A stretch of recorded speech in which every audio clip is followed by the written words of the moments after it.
What is up, grinders? Welcome to an MMA crunch time before lock here on a UFC. Who the hell knows what number we're on? It's like 60, 70 in the apex, but we have Rose Namajunas versus Amanda Ribas in the main event. The only 5-round fight, but this is a crazy card where every single underdog could win, every single favorite could win. And do that at the same time. That can't happen at the same time. Anything in between. I was going to say anything in between, but we have blender. No contest. Maybe we're getting a couple of no contests, some DQs. We don't want that. Hey, the way canceled after lock. There'll be 2 fights that are canceled. It could be one of those cards. So you're going to say there's like 2 draws. The draws are due too. Let's be honest. I mean, draws, no con. Maybe we only get maybe there's only 6 fights that actually finish, that actually have a score.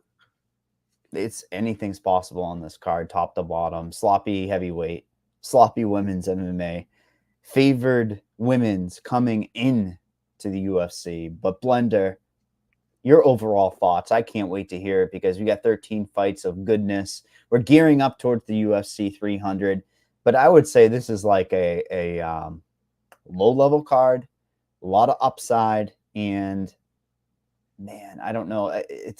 There's going to be stances. You got to take that flag and put it in.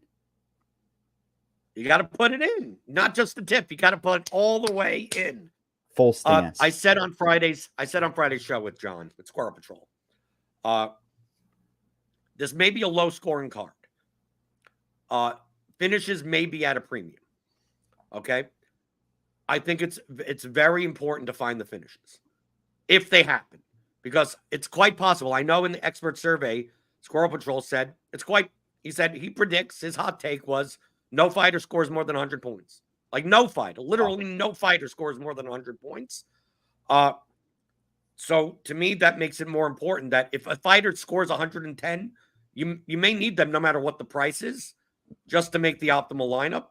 And we have one of these slates that I love, where the biggest favorite is like 2-1. I mean, like you could easily leave 2,000 on the table, and that's still a valid line, right? There's the 9K fighters 2-1 at most. I mean, like anyone is in play today, but because it's a 13-fight card, we talk about the context.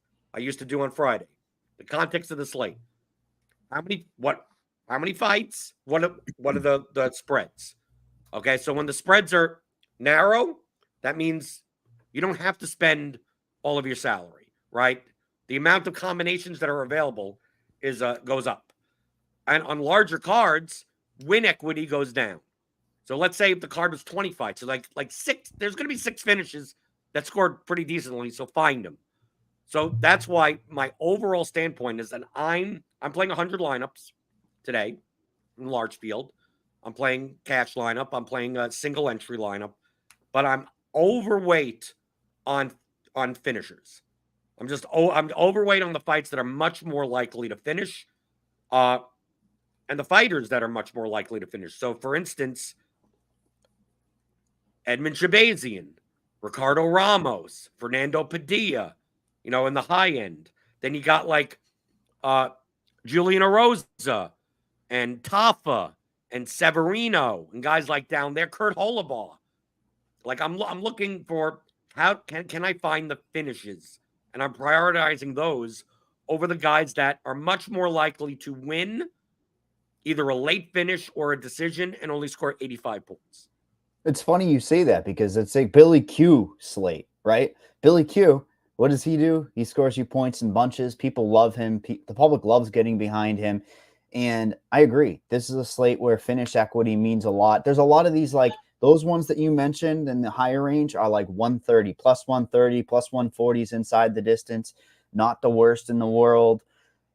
But then you have, the Billy Q. That's the starting point. Let's just nail it down right away. Usually we have a starting point as the main event. I think the decision-making is, how are you going to be taking the Yusuf Zalal money line equity at this stage? Or are you going to go towards Billy Q, who's been nothing but a fantasy god? He gets you the takedown, control time, pitter-patter, everything that we like. I just don't know. Like, I see the range of outcomes in this fight is very, very wide, but I also think that you and I have said it 100 times where what happens if Zalal takes Billy Q down in that first round, limits that upside, Billy Q wins, scores 80 points, 75, 80 points. That's in the possibility. And then Zalal's side of things, he's priced up enough at 76 that he still needs to be somewhat perfect for that salary. But obviously, being somewhat of a value now, people are going to go there, Blender. I just don't think the ownership of this fight is going to get out of hand. I see, like, yeah, Zalal has the money line value, so he's going to be the chalkiest underdog on the slate. Yep. But I also think people are going to play Billy Q. I don't think Billy Q is going to come in at 12% owned, and it's like, why don't I play him for leverage? I think he'll be 20+% owned also. So my attitude is that, like, Zalal fights are not good fights in general. So, like, unless Billy Q goes balls to the wall, I think his ceiling is much lower in this fight than other fights that he's facing Shane Burgos. Yeah, sure, there's a ceiling there. But facing Youssef Zalal, I don't know. And then Zalal's a cash play. No, safe. Absolutely. Safe. But the thing is that even in a 3-round decision win for 75 points, that's so much more useful at 7,600 than at 8,600. So, like, I'm under the field on Quarantillo. I am about even with the field with Zalal. I mean, in our sim output, Zalal has the 3rd highest chance of being in the optimal lineup. And I'm going to put a caveat there. The 3rd highest chance, the highest chance is Edmund Shabazian or Shabazian, whatever, 32%, right? By the time you get to the mid, like the difference between number 1 and number 10 is like 32 and 24, right? So it's not like an outsized, like, oh my God, so much more likely. And it's primarily a byproduct of price, that he's now the favorite, small favorite, and he's 7,600. So he's gonna project well in the sim output. But if you look at the sim output, I mean, the guys that I mentioned before, Shabazian, Ramos, Padilla, the main event, Namajunas and Ribas, Julian Erosa, Justin Toff is pretty high, Hollabuzz pretty high. Like, I really want to focus on those fights. To me, the people's main event for DFS is the Ramos Erosa fight. For DFS, yes, but do you know the public and the X Twitter favorite fight? It's actually Simon and Talbot. That's the one where it has a lot of love. For us in the fantasy world, we have to say, hey, make that thing competitive. Make that fight actually go back and forth, because then it just falls off a cliff for fantasy-wise. I personally think one of those guys might just score like 75 points if there's some grappling and negate itself, right? But that's why I agree with you with that Erosa and Ramos. How does this fight bust? I mean, Erosa picks up steam once the fight goes on. The guy gets well over 100 significant strikes. He's going to be a great play. And then you look at Ramos' side of things. How many times have we seen Julian Erosa, boop, dead? I mean, he's been deaded a million times. No, I mean, to me, I mean, don't play this fight in cash games. God, no. It's much more likely that one person scores well and the other person scores single digits, which is the fights that I want to target on a slate where it's hard to find where a lot of people are going to score high. So I think I have 80% of the fight in total. So I'm fine either way. But there's stronger ranges around Ramos, I would argue, than, Erosa. I think the builds make sense. Like, once you drop way below, right? Like, I put Dobson, Ribas, and Tafa in their own category personally. And I think that if you're looking around Ramos, there's the Padillas of the world. There's the Sabazians, right? Like, I think that Erosa is going to be higher owned. Wouldn't you agree than Ramos? I know it's showing Ramos higher, but I have to imagine it's easier to get behind Erosa. I think, we have his ownership, or what? Erosa's at what, 20% or so compared to Ramos 30. I just feel like I think Erosa's going to be. I think it's going to be closer. I think Ramos will be something more like 28, and Erosa will be 25, 26. Like, It'll be some type of dynamic like that. Mhm. You mentioned Dobson. I don't put him in the same. I don't put I Dobson in the same class.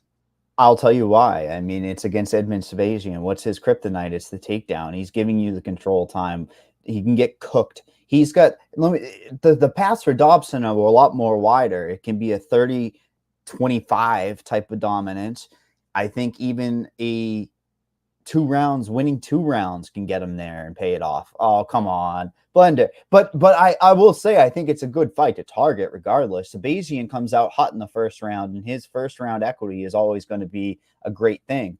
But I'm trying to target these fights that happens because that means there's more scoring ability for Dobson. Do you see what I'm Yeah, trying but to how get much at? is scoring ability? We've seen Dobson fight and do nothing. So let's say Dobson wins at Shabazian gasses in the second and Dobson wins with a takedown and some ground and pound.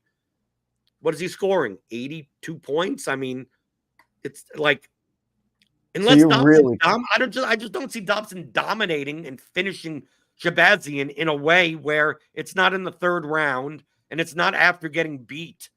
I mean, I don't rate Dobson. I don't think he's not Dobson's not a good. volume I'm wrestler. I not mean, saying to I'm me, not saying he's Dobson great. is a tough guy. Good. He's just a guy. That's not bad, but not great. But I'm looking for 100 points, and it's hard for me to see unless Dobson somehow beats him in the first round. I think it's much more likely Shabazian gets the 100 points Well, than he's Dobson the does. lower. The reason why I'd be going there is because of the ownership. Because, like I said, we have the main event underdog right there with Ribas and Tafa. I mean, have we seen a plus like 200 range inside the distance down here at 6,900 before, Blender? I mean, rarely, if ever. For Dobson's plus 375 I'm talking inside the Tafa. Tafa. Sorry if I didn't say Tafa. no. Oh, Tafa. okay. Tafa. That's what I was going to Tafa. bring up. I thought Sorry. you Sorry. mentioned Sorry. him. Sorry. Right. You're talking about Dobson. It's like, Well, dude, this is the DeRosa's plus range. 225. Yeah. Igor Severino could come out of the gate hot at plus 250. But to me, I mean, I don't have a ton of Justin. I mean, I have enough. I'm going to be over the field of Tafa, but I'm going to be heavily under on Carl Williams. People are going to look at Carl Williams' game logs, and then they're going Plug to and go, play. right, they're going to go up. It's a Tafa. He can't, he's not good on the mat, which is fine. I just don't see Carl Williams having 8 takedowns because I don't think I think the fight goes this way. Either Tafa knocks Carl Williams out at some point in the beginning of the first, beginning of the second, or beginning of the third, or Carl Williams manages to get one takedown. We've seen against like Carl Williams is really a light heavyweight, right? Who was Against the real last light heavyweight that did it to us? Put right up like when he's going to decision with Chase Sherman. I mean, to me, that's not a good look. The thing is that I don't see Tafa getting up. And then people may be listening, going, "Well, if he doesn't get up, isn't that great?" It's like, well, how much? He's 9,300. If he gets 3 takedowns and he spends half the round trying to get a takedown, and he then gets 2 minutes of control time, Carl Williams ain't a finisher either, and he doesn't really do that much ground and pound. If he does that 3 rounds in a row, maybe he scores 90 points, which is like that may be fine on this slate. I don't see Carl Williams putting up 135 ragdolling Justin Tafa. I think it's 15 minutes to not get clipped by a punch because Carl Williams' stand-up isn't good, and if he can't get takedowns, this fight may just end up being ugly. the And pace. if I'm going to take a shot, I'd rather take a shot on a $6,900 fighter that could win than a $9,300 fighter. But the pace is terrible because of Tafa. Tafa's going to sit and slow the thing down and be 1-2, maybe 1-2. It might be one shot trying to knock him out, right? And that just isn't going to be enough. Yeah, but Carl Williams is going to clinch. It's going to be on the gate, and it's just it's hard for me to see. Yeah, obviously Carl Williams has grappling upside, and there's not all that much on this slate for a grappling upside perspective. I just don't see him getting 12. Do you see a world where Tafa? The key thing to me is, do you see a world where Tafa gets taken down and is able to get up in order to be taken down again? No, And that's to me problem. limits the amount of takedowns. Well, I mean, there's a fight right there above it that's got low ownership as well, which I felt like the Mr. Burnt. Oh, come on. I was hoping you'd say What Stephen you Wynn really want to and play Aaron's. $9,400 Stephen Wynn? You Hell really want to no. do that? Hell no. But for a ceiling, if I can get the come out hot and knock him out in the first round, maybe. And I mean, it's just lower owned. And how the hell is the Williams only 25% in Tafa showing 15% owned? How is that even like I would have Well, imagined there's a that's lot gonna be more higher. It's ownership. gonna be higher. I'm telling you, it's gonna Okay. be higher. Good. I But was no, concerned. I have very little interest in the Wynn Aaron's fight. In fact, I'd much rather take a shot on Aaron's at 6,800 than play Stephen Wynn. Stephen at 9,400. I mean, he's plus 225 inside the distance. I mean, like, what are we doing here at 9,400? I mean, it was not too long ago that Stephen Wynn was actually knocked out on the Contender Series as well. Correct. And, so yeah, I understand that. Now, there's definitely a hidden range where nobody's tagged anybody. It's from Ogden, Parkin, Talbot, Johns. What? Oh, the Burns hands are coming out. We're back in business. I think two of the best plays versus ownership on this slate is Trey Ogden at 8,500 and Miles John at 8,200, only because they're facing people that kill or be like Cody Gibson is much more likely to finish Miles John's his style, and I think Kurt Hollabaugh is much more likely to get a finish against Trey Ogden. But if they don't get it, they're probably sitting ducks. So like it's quite possible that Ogden and / Miles. I mean, I'm not a big fan of Miles John's. No. I mean, he doesn't score well. He doesn't do much. But Cody Gibson is probably going to pressure him enough that it's like in basketball, right? We have the slowest paced team against the highest paced team. It's like, well, I don't want to play the slow paced team. It's like, well, when they're facing the highest paced team, like the possessions are going to go up. So I like looking at these matchups and going, who normally doesn't score well because the pace of the fights are slow, and who's not going to be able to slow down the pace of the fights? And I don't think the Miles John Cody. I don't think Cody Gibson's going to stand on the outside. I definitely don't see Kurt Hollabaugh just saying I'm going to stand on the right. So like he'd wrestle. Right. I think Hollabaugh is obviously more likely to get the finish than Ogden, but I mean this could be the type of fight where someone either wins quick or someone gasses out and gets destroyed. This is the same exact fight as last week. Don't know if you played last week, but we had the women's fight where Amaram was actually like plus 180 inside the distance. Corey McKenna was like plus 500 inside the distance, but McKenna was favored in somewhat of a value because the deeper the fight goes, she should take over after Amaram gasses. This is a men's version with Hollabaugh being the inside the distance favored over Ogden, and I agree. I've been trying to target these types of fights that you're talking about exactly. The ones where you're forced into scoring ability, right? Like you look at some game logs and people don't want to get behind, what did we say? Miles Johns, right? Cody Gibson, though, I mean, he has absorbed quite a bit of damage. So it's like scary on that front. But the inside the distance lines are also just higher in that fight at 8,200 and 8K, right? Plus 225 and plus 350. So people aren't going to want to go there regardless. That's why you want to go here. Well, yeah, it's in this mid range that I don't think many people are going to be playing, or not enough people are going to be playing. We have guys like Ogden in our sim tool, like 22% chance. I mean, in the same range as like Hollabaugh's there, 23%. Like a lot of these guys. I'm not sure if they're even going to be 20% owned. I'm not even sure Ogden comes in at 20%. I'm not even sure Miles Johns comes in at 20%. I think that the underdog's going to be more owned. I think Hollabaugh is going to be more owned. I think Gibson, I don't know. I don't know about that. But like I take a look at that fight in that range versus like Mick Parkin versus Muhammad Usman. And that fight that's the first fight of the night. And I feel like the most likely outcome is that you could sleep through that fight and you didn't miss anything. Yeah, but I mean, if Usman comes out hot and gasses, that's where the fantasy lies, I think, because Mick actually has some decent pace. Okay, I'm not going to say it's great by any stretch of the imagination, but at least he can get you almost 100 significant strikes, whereas I think Usman gasses, he probably just holds him against the cage. Agree, there probably won't be a lot to be had. And then we talked about the Talbot and Simon. both great prospects, but I'm just more surprised that one of these guys isn't like 35% owned because of name value, because of game logs, because of hype. Well, I think Talbot will be more high owned than Simon, but I think the fight in general is too high owned. I think it's more likely to end via decision.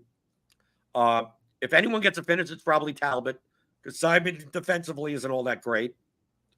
But I don't know. Game log hunters, look at Simon's game logs. I mean, he's also faced the bottom of the barrel. Like we're talking, he lost to Christian Rodriguez. He lost to the guy that beats everyone. And he's still averaging 95 points, basically. It's that's yeah, but he's crazy. plus 400 inside the distance. How do you play a guy that's going to be 20+% at plus 400 inside? I'm not trying to talk you into it. I'm just saying Peyton Talbot got. Remember Talbot's last time he went out there? He was like a minus 1,000 favorite. He gets grounded and controlled, maybe taken down 2 or 3 times, but controlled down on the mat for the first round, and then gets a narrow, submits him in the third round, but only 68 points for 9,500. So, I mean, I feel like the pace would be dictated by if Simon's going to go for wrestling or not. That's what the fight comes down to. There's going to be a fight, though, that I think you will like. I hope you'll like, that I was hoping going to go overlooked, but it looks like everyone's sitting on Fernando Padilla, man. This guy's got pace. I know. I love it. I love it. I love it. Puejo is going to be the underdog at 15% ownership. I'm a little surprised because it's an all-action fight, Peru versus Mexico, and Padilla's a sneaky scorer, man. The guy actually has some good scoring ability over 3 rounds. He's got the ability to knock out at any time. And I think this fight might be very, very fun as long as it lasts. Right. I mean, this is the type of fight, I think, that we may look afterwards and go, why wasn't Padilla minus 650 favorite? Like it could. I mean, I think it's much. I mean, Padilla, he could wrestle. He could submit. He has multiple paths to win. He's plus 125 inside the distance, which is one of the best on the slate. And he's only 8,700. I'm in my lineups. I'm looking at my lineup HQ. Padilla is my 3rd highest owned fighter on the entire slate. Highest exposed. And I'm very condensed. So like, you don't see me with all. I take stands. I take a lot of this, make a lot of combinations. And then if it goes my way, I got multiple outs to win first. And Padilla is at the top of my. To me, it's the Ramos Arosa fight. It's Edmund Shabazian. We haven't even talked about the main event. That's like what I think you and I. You're talking about the main event. To me, is the Daria Zelensnikaya, whatever. That's another fight. That range of outcomes. Right? Wide range of outcomes in that fight. I don't think a wide range of outcomes. Montserrat Ruiz, Rendon, whatever. Come on. Well, Montserrat Ruiz is the punching bag of the lower weight class. That you're thinking of the other one. These aren't the same women? No. Everyone has thought that. This is Montserrat Rendon. You're thinking of Ruiz, who is the one that got beat by she had an arm throw. Remember? She had an arm throw. That's what I thought. I thought this is the girl that does the head and arm throws. No, this is the girl that kind of bite down in the mouthpiece and beat Tamaris Vidal. Like, yeah, but Tamaris Vidal sucks. But again, she's undefeated and has already been in the UFC, and you have this Daria girl making her debut as a slight value. This is a first click for a cash game lineup for a debutante. I think people will go here because it's the glaring value. But how do you handle this then? Is this one that you just hope they just don't hit a ceiling? No, I hope they hit a ceiling. That's why I'm playing a lot of Daria Zelensnikova, whatever her name. Okay, good. I was hoping you weren't going to say you were playing Rendon because she's the slow-paced fighter. This is where I make my bread and butter. Remember, I make my bread and butter on these types of dice to play. It doesn't work out 90% of the time. So I want to be clear that the 10% of the time it works out, I make a lot of money. But it's like it doesn't happen that often.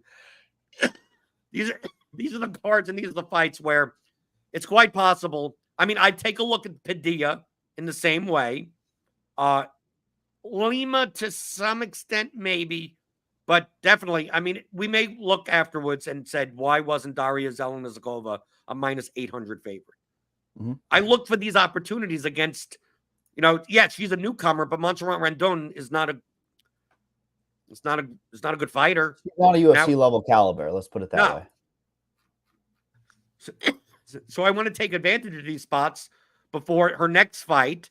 Now she's going to be fairly high owned because of the money line value, but I always turn down the ownership of female fighters because people don't like clicking on them. So we have She's a her at like finisher. 31%. I think she'll be lower than that. You mean you look for these ones where it's expected to go to a decision in a women's fight, but there's actually sneaky finish equity because this is a finisher who's had round 1 knockout, round 2 ground and pound, round 2 knockout, round 1 knockout 40 seconds. So this is a fighter that's going to go out there and try to score pillar to post. Well, it's more of the fact of that there's a lot of unknowns. So she's coming in facing someone that actually has UFC experience. I mean, not much, but better than none. And it's hard to line these fights. So you can see that the line movement came towards her since the DraftKings pricing came out. But it's quite possible, like you take a look at a fight like Talbot Simon. Even though they're prospects, we've seen them fight, right? You take a look at even like a lot of these fighters aren't like new, right? Padilla, okay, that's a situation where they're making it. Padilla is only minus 175 favorite, but it's quite possible Padilla, or whatever, is nowhere close to UFC caliber, which means he gets destroyed. I want to play for those instances. And it's quite possible I'm wrong. It's quite possible Daria Zelenizakova is just as garbage as Montserrat Rendon, and it ends up being a low-scoring decision win for Rendon. And even that doesn't matter because what is that going to get you? That's going to get you 68 points. So yeah. So I just don't see Rendon. I don't see it being the situation where we don't know much about Zelenizakova, and she comes in and looks like a plus 800 underdog because she's the newcomer. Russian. I don't know if she's good looking, but the UFC likes to kind of give the good looking girls the push.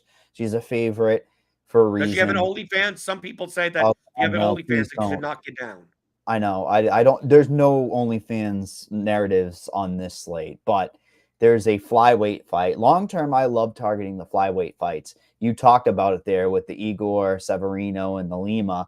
It's difficult to get behind Lima on this particular slate. Normally, on a normal slate, I would love to get behind it, like at a higher rate. But I just feel like this fight could go even to the decision. This fits your mold. Why are you giving me this face? This is the one I think it goes to a decision. You think Severino is plus 250 inside the distance. Severino fights in a way, and his last name is Da Silva, right? Because he's Severino. It's always a Da Silva with a different name. Anytime I see Da Silva, I think of, okay, the guy's going to just fly like a bat out of hell because that's what all the Da Silvas do. Severino has better finishing upside, I think, than Lima in general. Lima's a little bit more of a point fighter. Not really much of a wrestler, but the way that Severino has fought, he may just fly into something. I mean, I like targeting guys against reckless people. So look at how many reckless underdogs we have on the slate. We look at how many reckless favorites we have on the slate. So, I mean, I think it's a good fight to target. I have more Lima than Severino, but I'm not I think the more likely outcome in this fight is that Lima wins a 82-point decision, something like that. I think Severino's fine as an underdog target. He has upside. I think he'll be more owned than 16%, truthfully. I think Lima will be less owned than 32%. But yeah, but we haven't, like you mentioned before, lastly, we haven't talked about the main event. Well, I was going to slip one thing in before we talk about the main event. There's never been a better time to sign up for RotoGrinders Premium with the NBA, PGA, NCAA basketball, hockey, MMA, and MLB right around the corner. Get yourself a 6-month combo subscription at an exclusive price of $469.99. That's a savings of $250 instead of buying 6 individual months of combo premium. You can also give Combo a test run with our 3-day pass, $19.99, for those looking to test the waters before diving in. Check the link in the description below for more info. And that fight you were talking about was the main event. How the hell were you talking about the main event last? That's just how crazy this slate is. Now, I look at this fight as not necessarily 5 rounds, because if there's some grappling, there's some limiting for either side. That makes it just like, say Ribas gets her first round equity, which she usually comes out decent and limits Rose. I'm interested in just maybe fading it, but it's also hard to ignore the ceilings, right? Like, I think the pure finishing equity is firmly with Rose. What is she, minus 105 earlier in the week? It's gone up a tiny bit. And then you look at Ribas, I mean, $7K for a girl that could wrestle. And how many times have we seen Rose just have the in between the ear problems and not be able to get her offense going? There's a lot to be had, and then there's a lot that couldn't go wrong in this fight. The two things I have to say about this fight, and they contradict one another. This fight is most likely low scoring, right? Most likely. If it goes 5 rounds, right? I'm not saying, first round finish, second round, some head kick, knockout, whatever. Ribas gets a submission or whatever. But mostly, if it goes 5 rounds, it'll be a lower scoring decision. Here's the issue, though. We have a card filled with potentially low scoring decisions. So having the extra 2 rounds just to score may put one of these female fighters in the main event in the optimal lineup. I mean, there are plenty of instances. Yeah, obviously Ribas at 7,000, if she wins, much more likely to be optimal, right? Much more likely. But I mean, it could be 90 points. And 90 points at 7,000 may be fine. But the thing is, 90 points at 9,200 may be fine on this slate also. I mean, like, that legitimately could be one of the top 6 scores on the slate. If we don't get, if Tafa Williams stalls out, right? If a Rosa Ramos is a 3rd round finish for 87 points. If Padilla goes the distance, I mean, with these ITD lines, it's quite possible there may only be 3 finishes on the slate, and they may be late. And Namajunas wins with 94 points, and she still maybe make the optimal lineup. So to me, that's the consideration of, if you think that a lot of these other 3-round fights are going to finish early and get 100 points, this is a great spot to face a main event. Yeah, the mid-range is the hidden range where people aren't going. Like, it's easier to make the scrubs and stars types of lineups. And it's honestly even easy to make a 3-3, like a 3-dog, go whatever you want. And I bet you'll see some of the sharper people try to go that route and then leave money on the table with like a 3-3 or something like that. And Ribas, somebody in chat said, if the fight goes decision, Ribas is optimal in a loss. I mean, that comment there, I mean, it's tricky, because what happens if they get stuck against the cage? She could even get 80-something points, and then Tafa's getting a first round knockout, right? Like, that's what you're dealing with. There's too many underdogs. There's too many underdogs with win equity on this slate that if you told me for sure, give me 100% probability that Ribas loses, I would not even consider playing her whatsoever. Because look, the biggest underdog on the slate is Montserrat Rendon, and she's plus 195. So you're telling me that in a Ribas in a loss is what? Maybe 70 points? Like, the only way that ends up being optimal if she's the only underdog that wins, right? And this is not the type of slate that's likely for that to happen. So, like, I wouldn't be playing Ribas I would, like, stack in the fight. The cash game, sure, go do it, but definitely not in GPPs. I mean, I'm going to be under the field on the main event, but it's not like I have a little of it. I mean, I think I have like you don't have to fade it in single entries, right? You don't have to fade it. Oh, I'm fading. Truthfully, I'm doing the opposite. My single entry lineup does not have the main event, That's But what my I'm doing. large field, I have like 50% total of the main event. That's exactly how I'm playing it. Like I would do the higher dollar stuff, the single entry. Go I'm ahead. going to explain why. Because I think that the main event will be fairly efficiently owned in large field, but way over owned I think in smaller Yeah. field stuff, people are much more likely to play Ribas over Tafa, much more likely to play Rose over Edmund Shabazian. And you know what I'm doing? I'm playing both of them. I was So just going to say, I'm like playing Edmund and Tafa together. So it's I like complete leverage. Yeah, and honestly, below Rose, I mean, you mix those names in that you just said. Sebastian, we loved Padilla, right? Daria, who the hell knows? Like mixing those things, and then then you can get your Arosas, those exact pieces that you were talking about, the Tafas of the You world. almost gave up my lineup.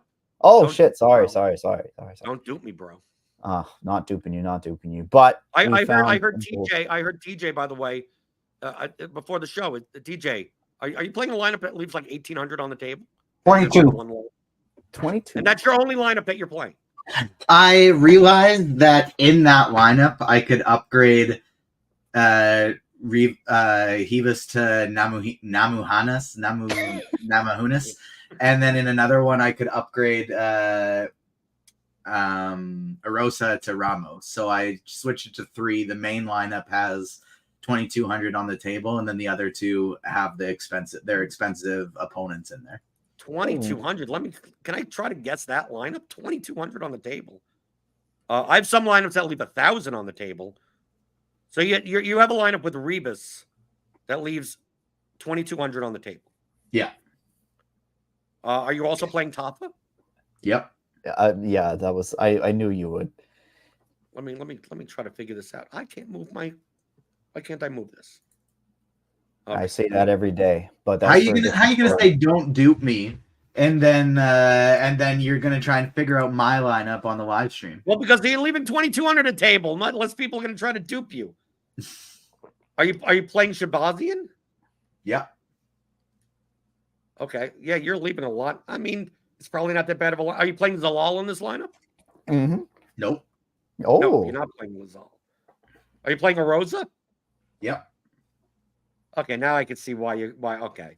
Someone in chat says, does Tafa have good takedown defense? I'll tell you right now, he's got a 100% takedown defense. But Josh in chat, you've got to remember he has been facing the absolute worst of the worst. I mean, Tafa has faced Lane, doesn't try to take him down. Parker Porter is not going for takedowns. Let's be honest. Harry Hunsucker.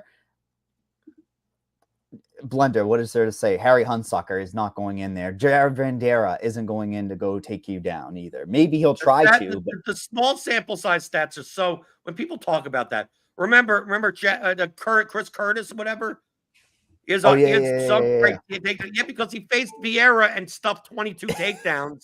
So obviously, that whatever his next 5 fights, no matter if he gets taken down or not, it's going to look like he's great at stuffing takedowns because of one fight with like 22 takedowns defended. You can't. We need the ability to remove the outliers is what we need to do. Right. But next week we end up going to UFC Atlantic City, I believe it is. We are getting out of the Apex for once, Blender. Only one 5-round fight though. They keep mixing in these like random cards with 2 5-round fights. We need more of that. Let's be honest. We want more opportunities. But Blanchfield versus Fireroot is a massive fight, man. I mean, I don't think people are going to realize, but a star will be born next week.